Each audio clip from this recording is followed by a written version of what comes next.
Hi students, welcome to the chemistry sessions. So I hope everybody is doing great, and how about your revision? Have you revised the last things that we had done in the last session?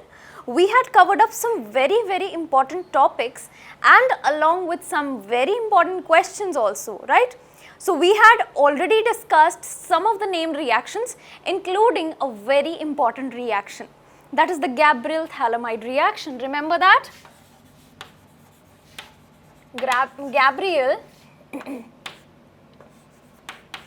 Thalamide reaction, right? So what was happening in this particular reaction? Let's just revise that. So I had got was the thalamide. I have thalamide.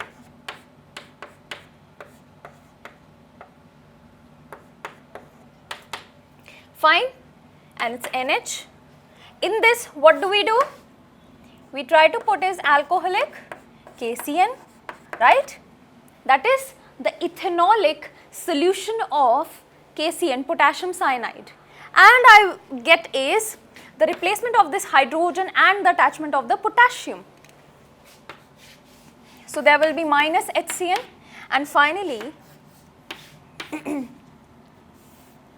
I get is this.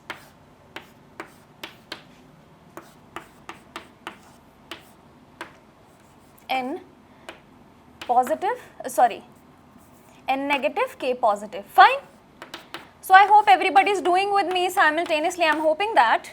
And next thing I need is, let's say not C2H5OH, let's say CH3I. Fine. And I get what? I get the CH3 attached instead of this potassium ion. Fine.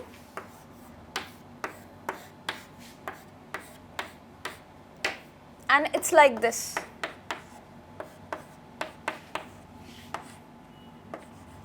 N negative, not negative now, but a simple attachment will be there now. CH3. Fine. The next thing I just need is the formation of now phthalic acid. So I would like to tell you over here something. So as we, let's say, go by the alkaline hydrolysis, fine, alkaline hydrolysis. So in that thing, what I should do here, instead of whenever we are having a solution form, so instead of a solution form, in the solution form basically, we are not getting the phthalic acid basically, but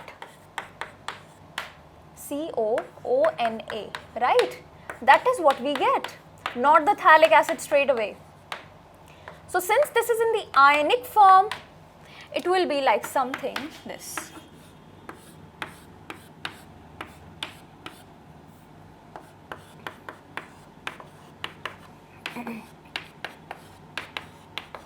Fine. Now this is the phthalic acid along with what? Along with my desired amine. What is it? This, right? It's CH3NH2, a primary amine obtained, right? And that is what we desire. So I can have different R groups over here in this particular case, and I can get different products as I want, right? So this is a very convenient method of production of primary amines, right? I hope everybody is clear with that. So that was Gabriel Thalamide reaction, and I had given you two important conversions actually. I hope everybody has done that. Let's discuss it quickly.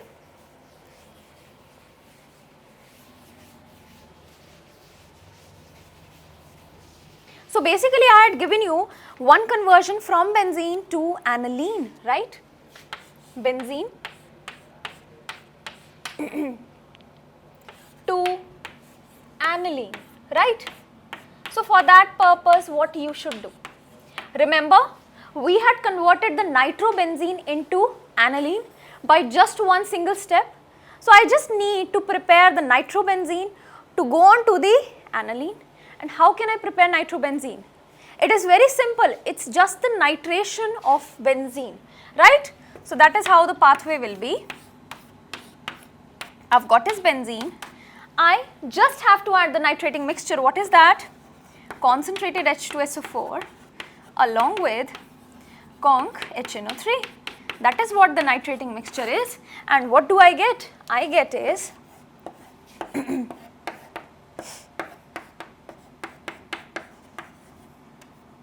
this nitrobenzene. Once I got the nitrobenzene, now I am just one step away from my formation of aniline, and it's that the reduction. So either I can have FeHCl, SnHCl, even ZnHCl would do, right? Either of any of these reagents, and I get my final product as this.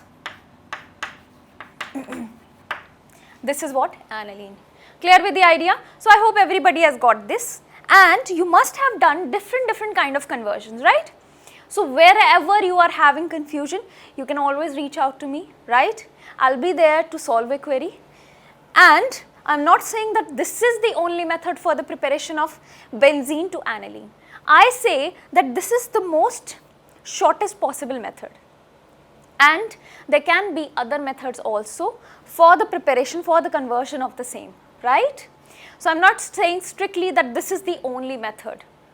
I hope you got that. Next, what was the next conversion that I asked?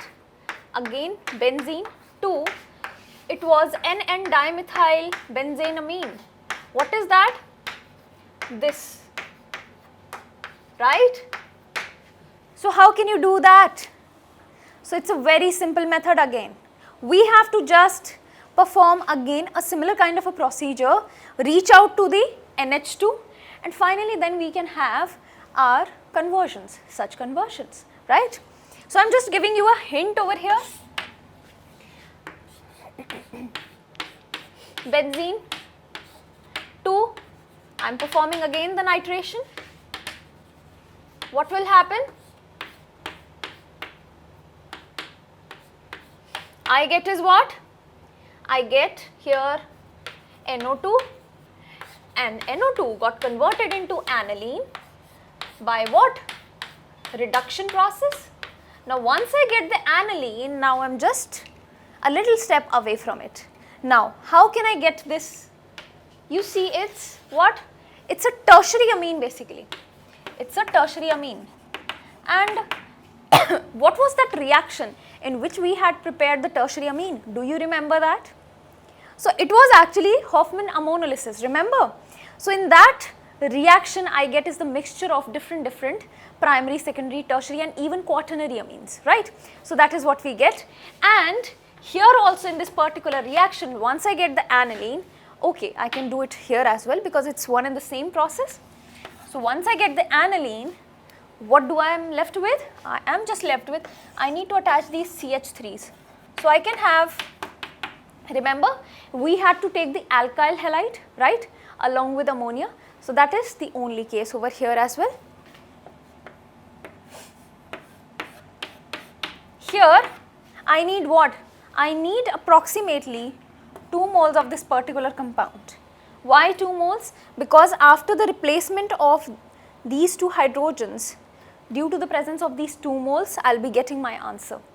I have got, remember in the Hofmann ammonolysis we had started off with ammonia, right?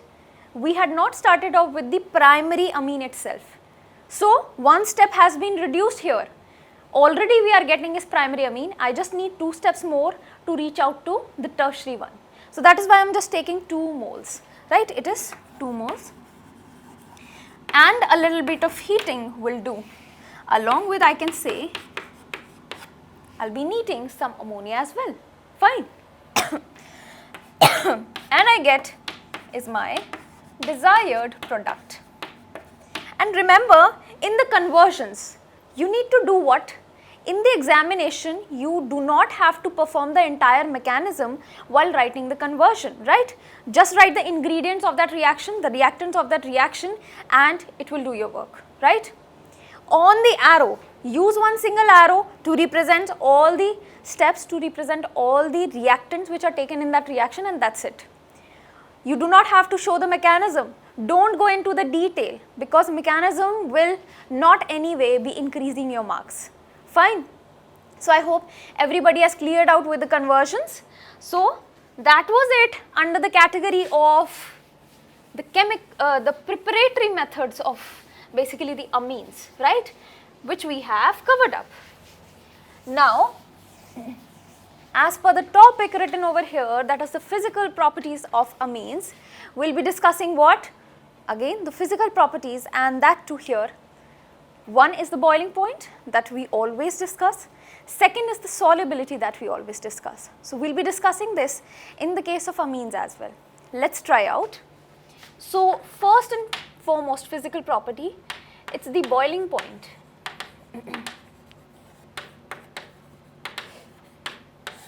The colors, the appearances, the smells, you need to read it out, you need to learn it on your own, right? It's not a rocket science and you just need to mug that up. It's just an experimental data which is given in the books, right? Not that much concern, right? What we are concerned with is, and from which topics the most of the questions come up is the boiling points and the solubilities, right? So no need to go into the detail of colors, appearances, just the prominent ones, that will do, right? So if you want to know something about the amines, so basically what is the smell of ammonia? Do you know that? Have you realized? Actually the smell of ammonia, whenever you must have seen, whenever you cross by some public toilet, right? Whenever you are walking beside a public toilet, you are crossing by it, right? So a peculiar and a very pungent smell come up from that public toilet, yes? So that smell, what is it? The smell is of actually the ammonia gas. Have you realized that? That is what the ammonia gas is. Actually, our urine contains urea in it, and whenever the urea decomposes, it decomposes into the ammonia gas, which releases out from the urine, right? And that is why there is one characteristic smell whenever you pass by, whenever you cross by a public toilet, right? So that is what the smell of ammonia is, and a similar smell would be in the case of amines, right? So the initial amines, the lower ones, are having a smell somewhat related to ammonia, and that too very pungent, right? So that is what a little idea about the odors. And what about the consistency? So the lower ones are having what? They are actually maybe gases, right? Ammonia exists as a gas, and now if I come up higher ones, they will be turning out to be the liquids, and then finally the solids, right? That is how it goes, right? Now that was something about their appearances, their odors and all that, fine. So what we are concerned with is the boiling point, the most important. So again, whenever we are discussing the boiling point, we look on to one criteria, that it must be a liquid state first of all. So it must be a liquid state, and if I am considering a boiling point, that means the liquid state must be containing the pure compound itself. So it must be having pure compound. Fine.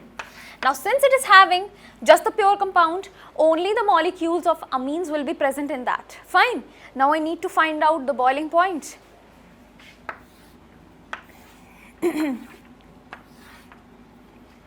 Let's consider 3 boxes here. 1, 2.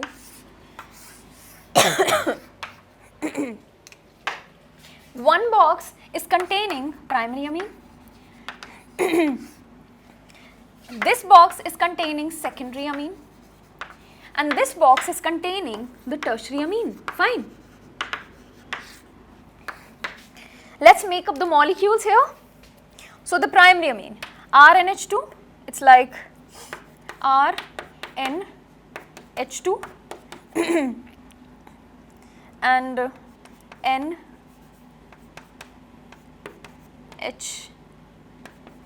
and R, right? Again RNH2, RNH2, RNH2 and so on. Fine, I am not just filling up all of it, right? Secondary amine, let's do it.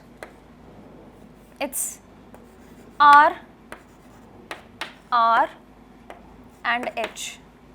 R, R, H. Again R, R, H. Again R, R, H. Fine. And that is how it goes. So there will be several molecules in these boxes again of secondary amines. Now if I talk about the tertiary, let's draw the tertiary ones. So it's like N and 3 R's will be there, nothing else.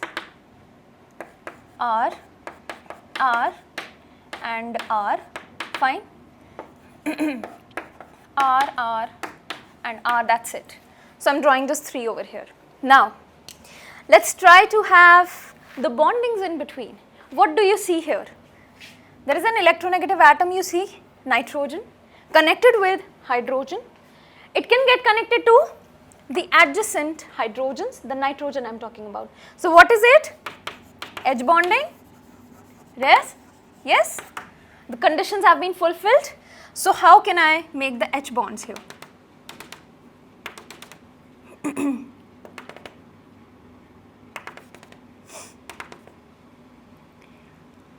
And fine. And that is how you need to make different H bonds basically. And this H getting connected to this nitrogen getting connected to this hydrogen, and so on. Fine. You can see a network of H bonds over here. Fine. Now here again nitrogen connected with hydrogen, it can get connected to the hydrogen of the other molecule. So it will be like this. H getting connected to N, opposite N, NH, NH, NH, like that you have to go. Fine. Getting the idea? Clear? So that is how the network is going on, and if I try to connect it with here. Fine. So these are also H bonds. Now if I have this particular molecules, these particular molecules, what do you see over here? Now this one is very important. Mark this as important, because here if you see carefully, the hydrogen bonding condition is not getting fulfilled. See here, we have got nitrogen, right? But the nitrogen is not connected with any hydrogen, but directly it is carbon. So the condition here, condition of H bond is not getting fulfilled, right? Fine. Since the condition is not getting fulfilled, thereby no H bonding. And since there is no H bonding, there will be no interactions between the molecules, and it will be having least possible boiling point. So it will be having the least, right? It is having less amount of H bonding as compared to this, because here I have got more number of hydrogens. Second most hydrogen bonding, that means second most boiling point, and the highest boiling point will be of primary amine. Clear with the idea? So that is how, this is very important, mark this as important, it can come in your examination. Since due to the non-fulfillment of the condition, the criteria for the H bonding, there will be no H bonding, no interaction between the molecules, less, or I can say least least boiling point. Here it will be moderate, and it will be having the highest boiling point, because it has got so many kinds of hydrogens, and even here there is the bulkiness which is increased, but here the bulkiness is also less, and the number of hydrogens connected to the electronegative atom are also high. Clear? Now here is the question. Out of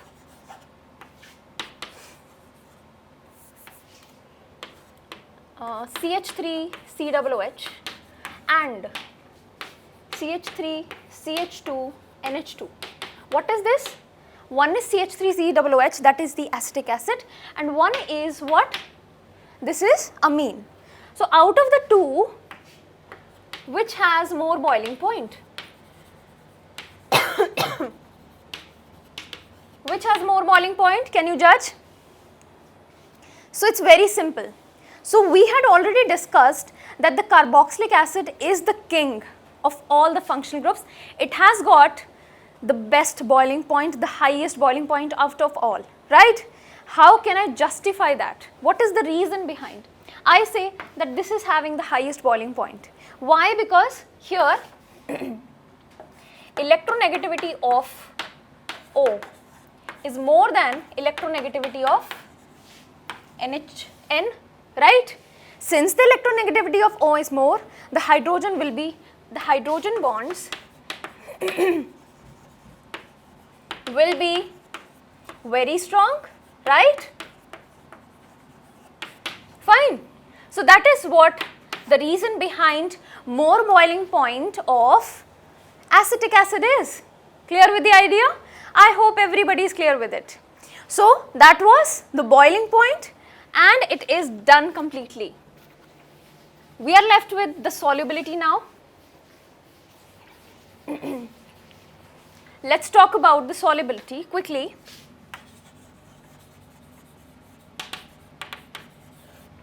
Now the solubility, and whenever we are discussing about solubility, we discuss that the compounds which are soluble in water. So again, the criteria for hydrogen bonding is fulfilled, right? How? Again, if I consider primary amine with water,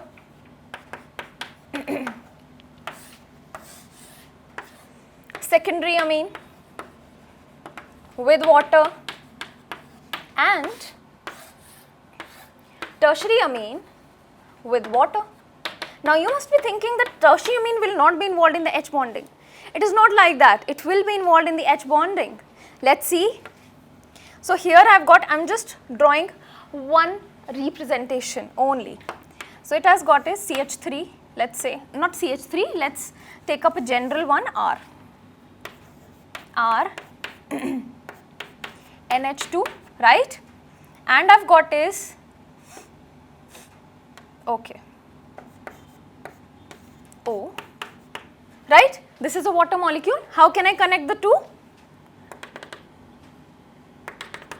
N getting connected to H and these two H are getting connected to O, and that is how I represent the H bonding. What kind of an H bonding will be here? R, N, H, R and H, O, H. What will it be? Fine, and O getting connected to H, clear? So that is H bonding, but here it will be a little less because now bulkiness is increasing here, right? Bulkiness is increasing, thereby what? Here you can write H bonding with H2O is increasing, right? If we go this way, H bonding with water increases, and if we go this way, bulkiness is increasing, which is creating hindrance. So here steric hindrance is also increasing. Clear? So if you have got this chart, you have got almost all of it. So it's the solubility here. If I try to consider here tertiary one, N, R, R, R. So it's like this, and what do I need to do? Even less H bonding. O will not be connected anyway. Fine. So I hope everybody has got it. So this is the perfect chart for solubility. You need to make this out and just clear your concept with the chart. The next thing, as we move up the series, what will happen? The R part increase. R part will increase, bulkiness increase. Therefore, we already know this concept, we have done this a lot of times. Solubility decreases, right? Because here hydrophobic part is now bigger, right? And what is the hydrophobic part? This R part. And let me tell you one thing very important. This is what? Aniline. It has got a very big phenyl part, very big R part. Therefore, insoluble in water completely, right? So, aniline is basically insoluble in water, but where it is soluble? In organic solvents. Soluble in organic solvents. So, I hope everybody has got this. And what are the organic solvents? It could be ether, it could be benzene, it could be acetone, etc., etc. It could be toluene. Clear? So, I hope everybody has got the today's class. We had discussed some very interesting reasons behind the solubility and the boiling points, that is the physical properties of amines. I hope everybody has got it. Just revise it once again, and I will be dealing with the chemical properties and the chemical reactions of amines in the next session. Have a very good day.